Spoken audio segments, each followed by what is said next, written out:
like the ship to go. Now.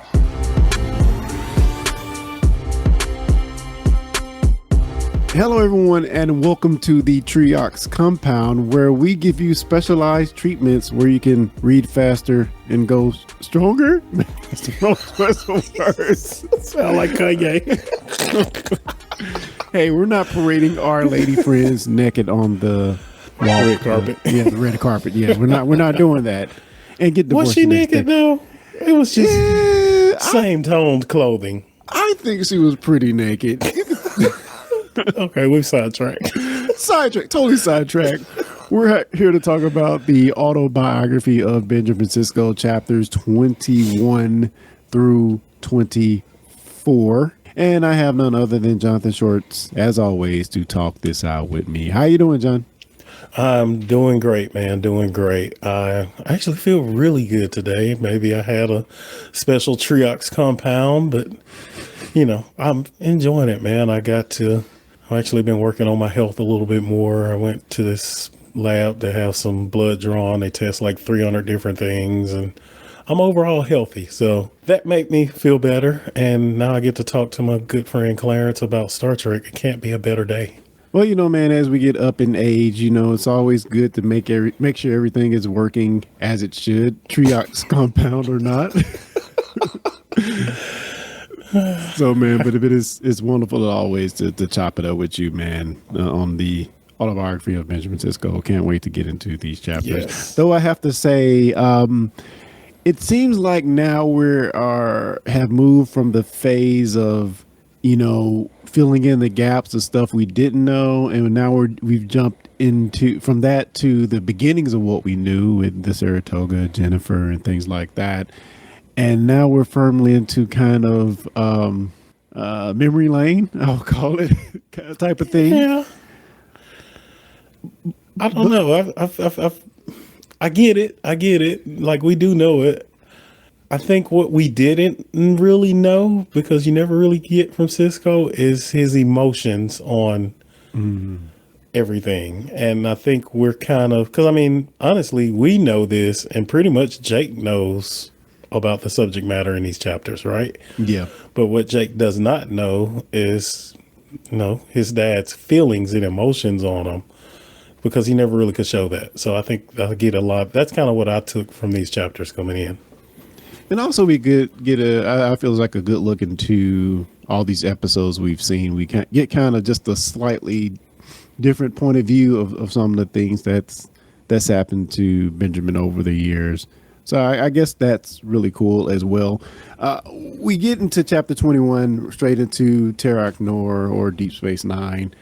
And we talk about Benjamin's arrival and the happenings of actually getting his personnel and everything for his posting there. I think if I had one takeaway from this chapter, we did briefly talk about it in our last show. I think we just touched on it. But I think what's really cool is how he waxed poetically a bit about Miles O'Brien. I thought that was really, really cool. Yes. Miles O'Brien gets not a lot of love from the Star Trek franchise other than DS9. So I'm glad anytime he's mentioned or praised in anything, I'm always happy to see that. Yeah. And it's really interesting of how we get into Benjamin selecting his personnel, and that at first he doesn't want to pick anyone that has a family. Of course, we know that he had his family on the Saratoga, and his Jennifer didn't make it, and so he's very apprehensive of having anyone with a family be a part of his personnel. But what's cool about it is that he says that Miles is tried and true from being on the Enterprise with his family. So I thought that was a pretty interesting nod and reasoning for him, you know, bringing Miles along. Underused person in the Starfleet universe, our Star Trek universe, Miles O'Brien. Let me ask you this question, probably a little off track, but how do you think Keiko dealt with life on DS9? Do you think she held true to his belief? Do you say how Keiko dealt with it? Well, I guess the question I'll be asking, if you were Benjamin Sisko, looking back at it now, thinking, was that a good choice. Was she really ready for this life? Because, I mean, let's face it, living on the Enterprise D is a lot different It's like than the this Hilton. space station. It's like the Yeah, Hilton. yeah. He went from the Hilton to the Motel 6, I guess. At least when they got there, it was the Motel 6. I mean, in the words of Dr. Julian Bashir, this is the fringes. Fringes of medicine. So, I kind of, that was my thought. Like, I wonder, does he reflect back? I mean, not that there was a lot of bad things that happened that involved Keiko and the children that you probably wouldn't have seen on Enterprise D, right? Because number one, we know they would have separated the saucer, but that's another story. So I just wonder if he reflects on it and thinks, it was a good idea to bring him along, but man, if I'd have known she was going to go through what she went through, I probably would have made a different decision. Yeah, it kind of seems like he wouldn't have whacked so poetically about it in this chapter, Mr. Attico, or Benjamin, as we put it through the storytelling. But yeah, if we look back at it and see what Keiko and O'Brien and Miles went through on the Enterprise versus what they went through on DS9, way worse. Because didn't Molly like grow up on the planet by herself, went through some portal or something? I can't remember the episode, but just me watching it at the time, I was like, oh man, that is so incredibly sad. I would be heartbroken. Yes. And then she started teaching school and then got blown up, and then she got possessed by an ancient baseball player or something or whatever. She tried to do her whole botany stuff on Bajor. Yeah, man. But I do like that look into a active relationship in Star Trek. I think that's something we needed.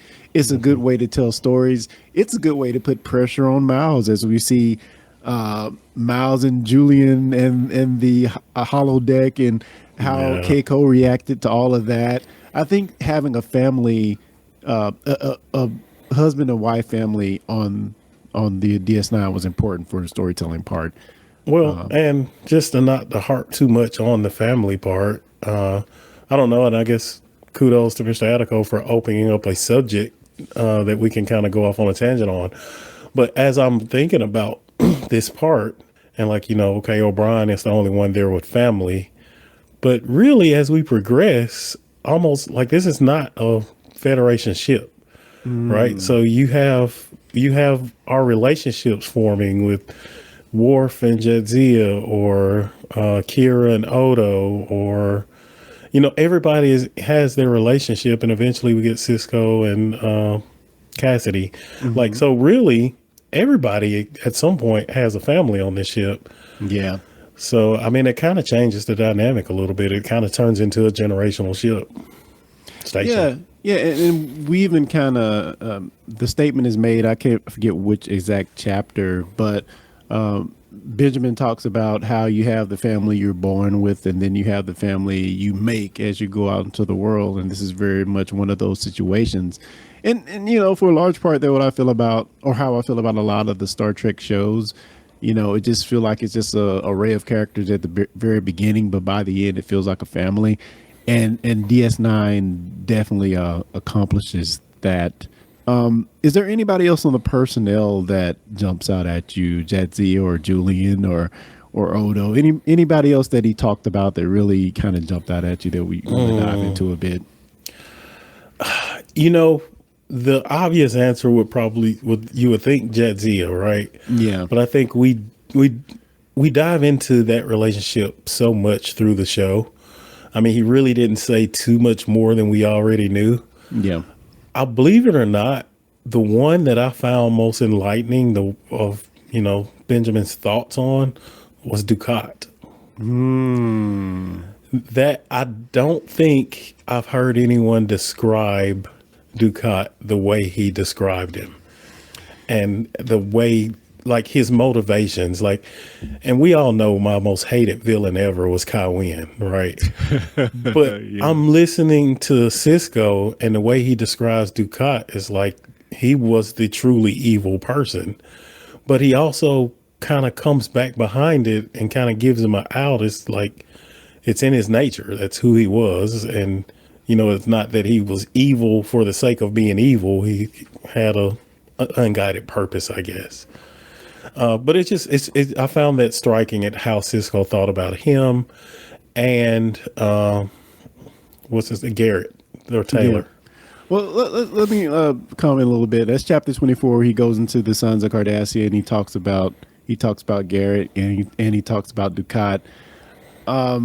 Did Dukat make our top villain list? We made it back in the day. I can't quite remember. But he did. I think he did. But he's a beloved character or hated character for a real reason. And like Benjamin lays out in here about how much of his existence hinged on his pursuit of power. Where can he make the power play? He mentions when he first arrives at Terok Nor, and then 2 weeks later, the cock shows up and he's like, "Oh, I just had this office a mere 2 weeks ago," and it's interesting how much of a power hungry person he is. Though even when Benjamin talks about him in this chapter, he goes back and says, there were still good qualities about him. He talks about his daughter and how that affected him, how it sent him in one direction.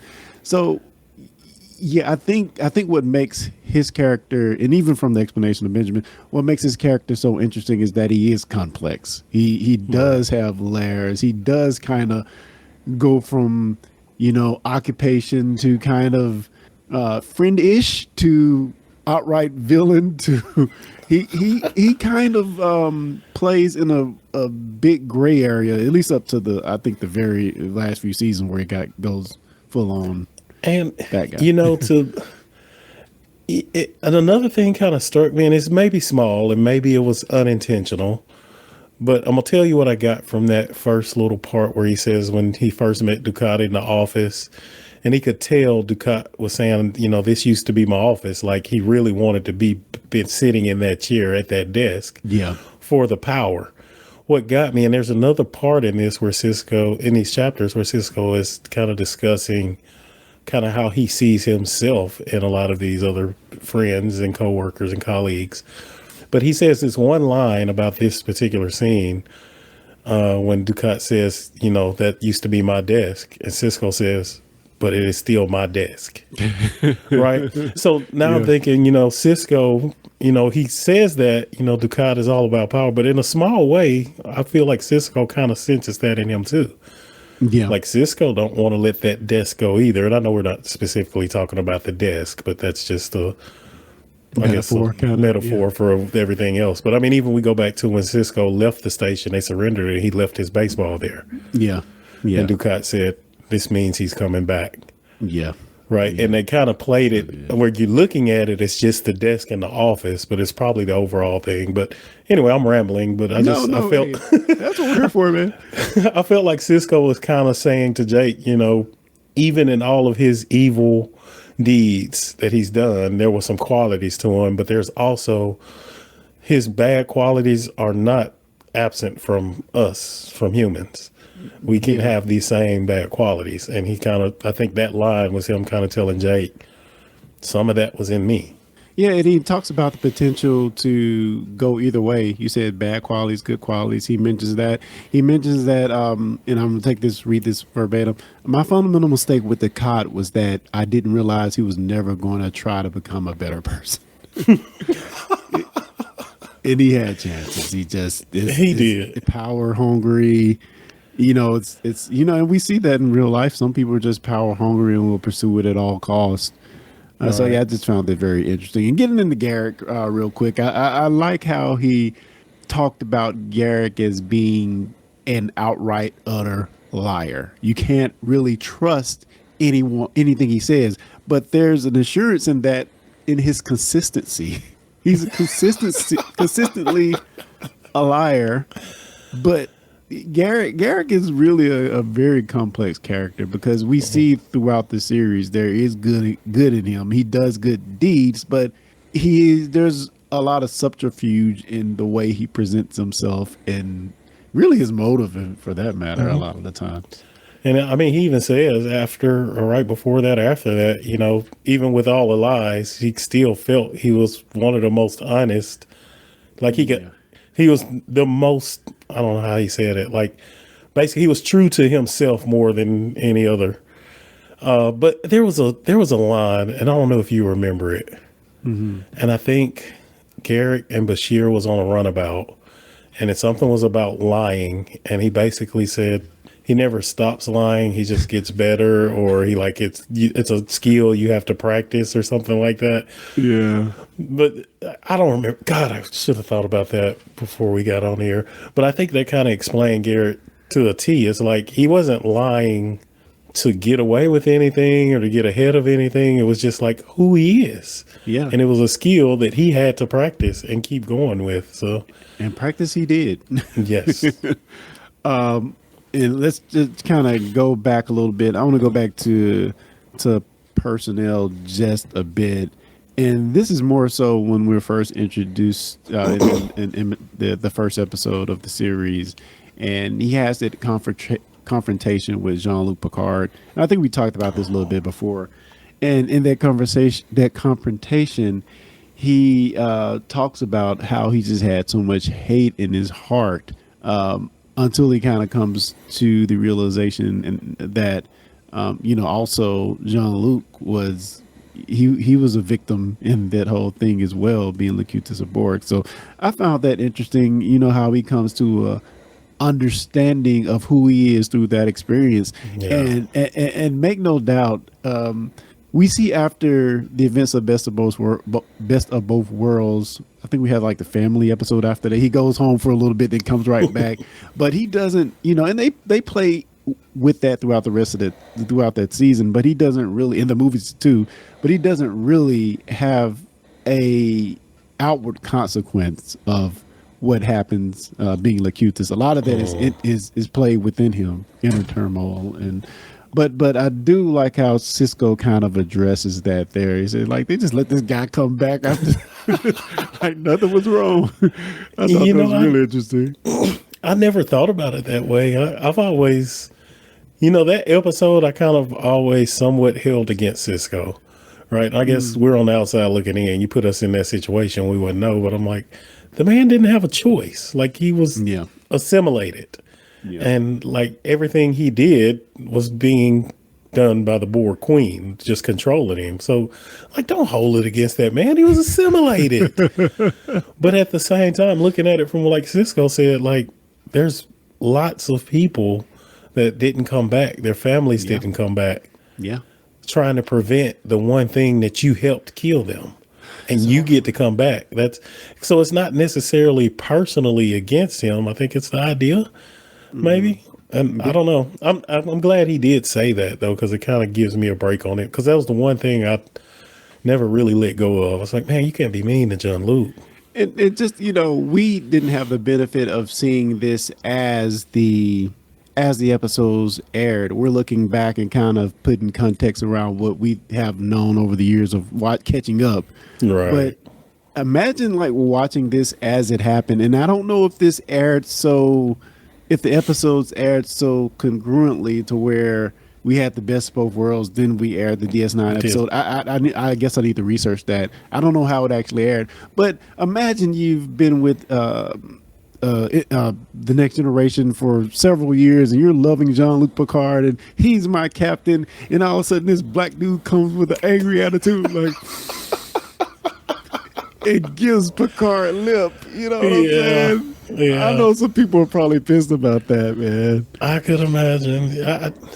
But I mean, I see it on the other side too, because I mean, if you're looking at it just right after Best of Both Worlds, and then you go into the Wolf 359, and you watch that episode and the destruction that it caused, and then the very next episode, you see Picard sitting in the waiting room. You could kind of like. Man, you just like, you were part of the reason all these people died. Like, you probably should take the next few episodes off. Yeah. Yes, it's a tough one, dude. It's a tough one. But yeah, getting into some more of the chapters. The chapter called 22 is called Bajor, and it kind of talks about the people that we know are from there, such as Kai Upaka and then Kai Wynn and also, of course, Kira.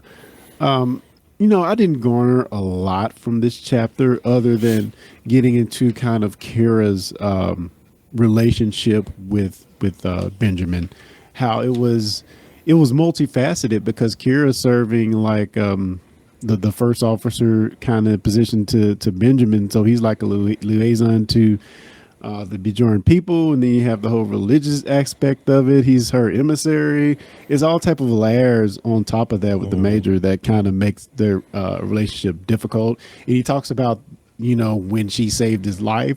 She talks about when they go to a baseball game and she finally lets her guard down.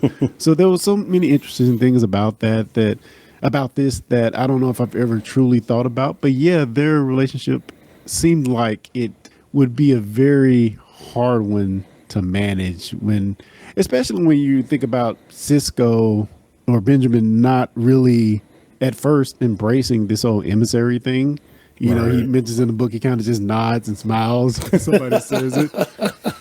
And then, there's this person that's very major cure that's very important to getting Terok or Deep Space Nine off the ground, also sees you as this religious figure as well. So there's a bunch of facets on that.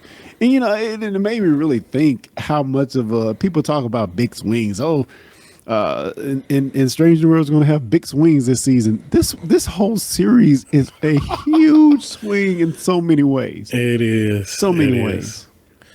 It is. And just to kind of touch on the Kira thing, I have mad respect for the position she was in to have to, because you kind of think about, if you're a Christian, just think of it as, it's Jesus is your captain, right?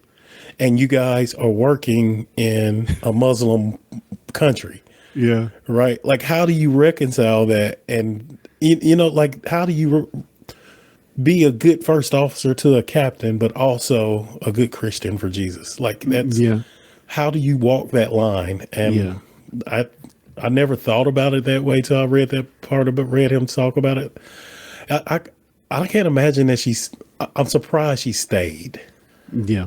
Yeah. Because most people would have let that go. Yeah. It would have to be a very difficult position to be in for sure.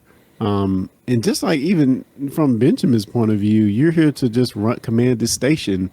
You didn't really think you'd have to have all these religious connotations around you. And he even mentions faith in one of these chapters, talking about he had faith in Starfleet. That's all he had faith in. But the Bajoran people and the prophets were able to somehow show him what faith truly was. Faith. It sounds like I'm saying faith. Faith truly was. So very, very interesting stuff in here. Now we do talk a little bit about betrayal in these 4 chapters. Cal Hudson, we mentioned Layton, we mentioned Eddington, kind of being people who betrayed him, who he put trust in.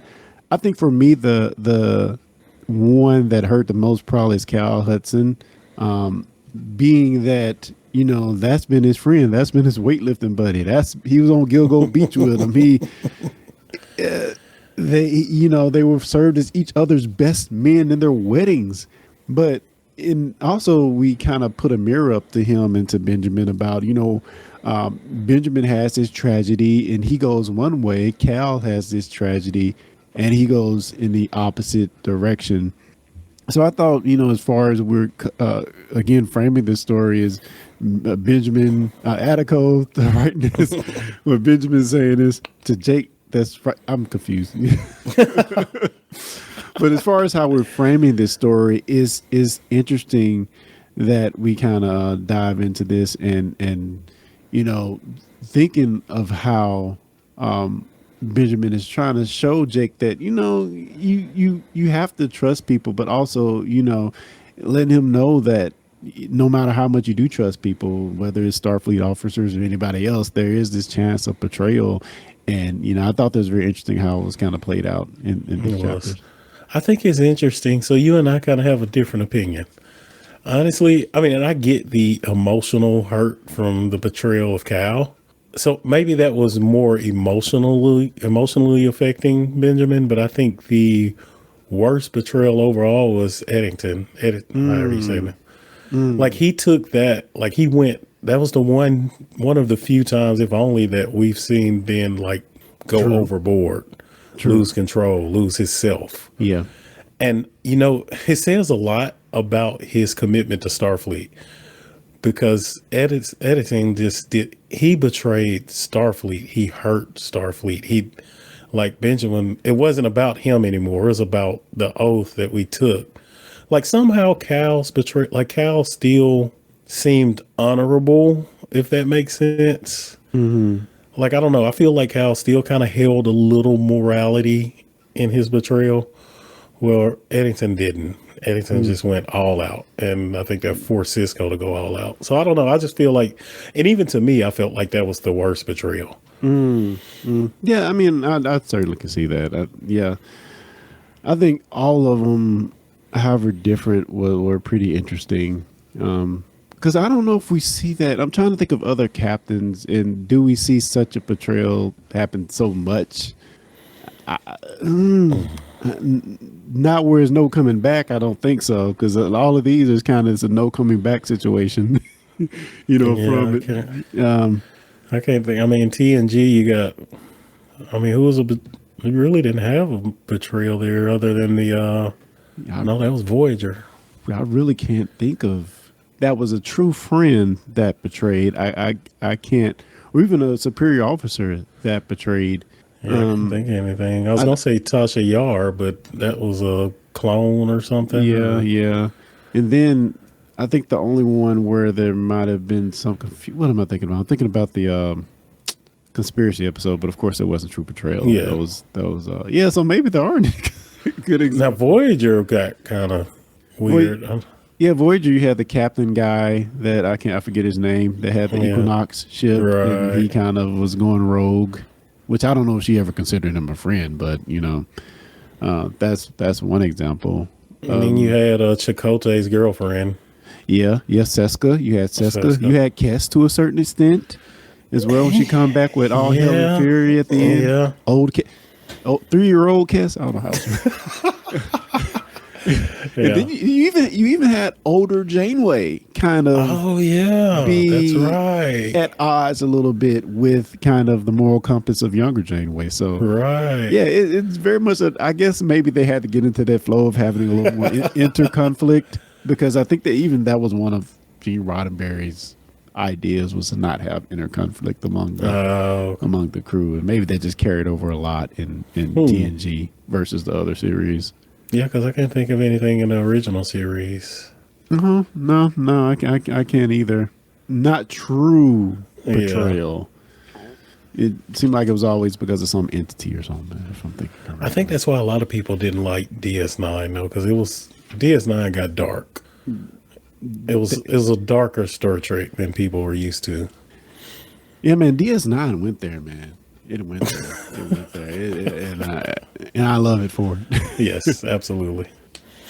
Man, I think we kind of hit most of the high points I've had from these chapters. It's kind of like the memory lane sort of thing for these few chapters. We did have that one vision where he sees Opaka in prehistoric Bajor. Not prehistoric, but earlier. Bajor, he kind of has a vision of her there.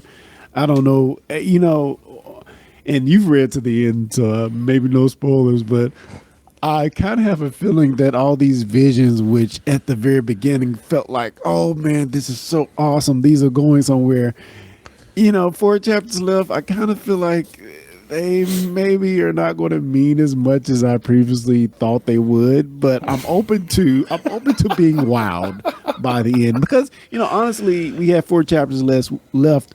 We've covered most of the basics of what's going on in the story of Benjamin's life, the people in his life. I think we have one about Cassidy coming up in this next few chapters. But with so few chapters, and I've looked at the chapters, they're pretty small. I mean, this is what we have left, this little sliver. I kind of think we're not going anywhere with these visions. Do you have any comments on that, or you want to spoil? I'll keep them to myself, sir. Oh boy, I'll keep them to myself. And you know what? As we kind of round off and get to the end of things, I did go forward and look a bit into the back of the book, where it has like this about the author section talking about Derek Tyler Attico. And I did not realize that he had written a short story called Alpha and Omega that won first place in Strange New Worlds. I think that's like a fan magazine, I think. I guess I read that and I told myself I was going to go back and find that. Yeah. Because I wasn't sure. He also wrote another story called The Dreamer and the Dream, as well. So I think it might be fun to get both of those and see what we could do with those. And I know, don't jump ahead, okay? But when you read the conclusion, the dreamer and the dream, you'll know something. You'll know more about that. I think I know what that was about, and I really want to read that.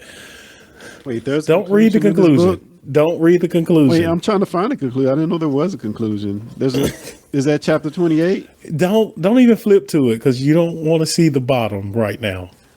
Oh, conclusion. Okay. Now, I did read a bit. I haven't read the conclusion, but I did read a bit about what the dreamer and the dreamer is. So I kind of know the framing device for that story. Okay. With Benny Russell. Okay. Is it Benny Russell? Yeah. Yeah. I kind of know the framing device for that. So I do want to read that eventually once we get to the end. Yeah. But, man, these last 4 chapters are going to go by. We could probably read that in a quick sitting. But man, any takeaways? We're going to wrap up and get out of here, man. Not really, man. I think we covered pretty much everything. I do love the framing of these last chapters. The previous ones we discussed, these, and the next few we're going to go through, because it's kind of bookending the goal, right? Like we have to remember Attico's intent was to give us a story, but the story is a message to Jake Sisko. Yeah. These last chapters are bookending that message very well for me. And to the point, like, I'm a big Trekkie, and if I had a young son growing up right now, like, this would be the book I would start quoting to him as lessons to a son coming up, learning about life. It's just, I love that about these last few chapters. He gave him a history lesson through the previous chapters, and now he's kind of giving him an emotional lesson. And that's where we are. So I'm loving it. I'm loving it. Yeah, I wonder, maybe we should compile some lessons from the book after we're done. I think that might be interesting. There are some quotes in here that he says and things that he says that could really be helpful in our world currently. It's certain things and lessons he's given Jake that I think if most of us kind of took to heart, we would be better off as a people. So I love it. Yes, I'll be down to compile a whole list of idioms and quotes, and we call them Siskoisms. There you go. Idioms. Oh, you fancy. Idioms. I Googled it before we started recording. All right, man. We're gonna wrap it up here again. Talking about the autobiography. Talking about the autobiography of Benjamin Sisko, told by Sisko, written by Jake, written by Derek Tyler Attico, the great. And hopefully we can get him on the show to kind of break it down a little bit. Because it's been quite a while since he actually released this book. It was last year sometime. We're just slow rolling it because that's who we are. We're savoring the pages. Yeah, it's going to be kind of bittersweet to get to the end of this. To be quite honest, so. Maybe we could find some other shorter project or something to talk about or review something. Yeah, and with that, guys, we're gonna what do we call this show? The Schrodinger what do we call it?